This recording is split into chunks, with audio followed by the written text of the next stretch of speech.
หากแม้นผู้ใดที่เคยได้ผ่านชีวิตอันแสนดนนานบากบั่นอย่างน่าอดสู้แต่ก็ภูมิใจเลื่อมใสในชีวิตคู่อุทิศจิตใจฟังอยู่เป็นคู่สัวอาวสานสุขล้ำดวงใจเกิดมาหนเดียวด้วยหัวใจมาน้องเดียว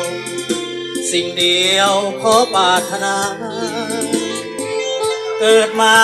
เป็นคู่เพื่อหวังเสริฐสู่ได้ทั่วอาณาศาสตร์ใดขอปรารถนาขอเกิดมา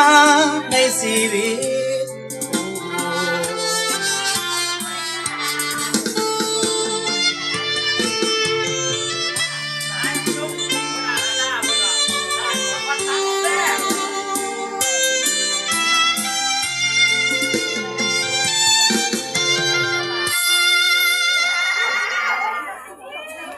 เจ้า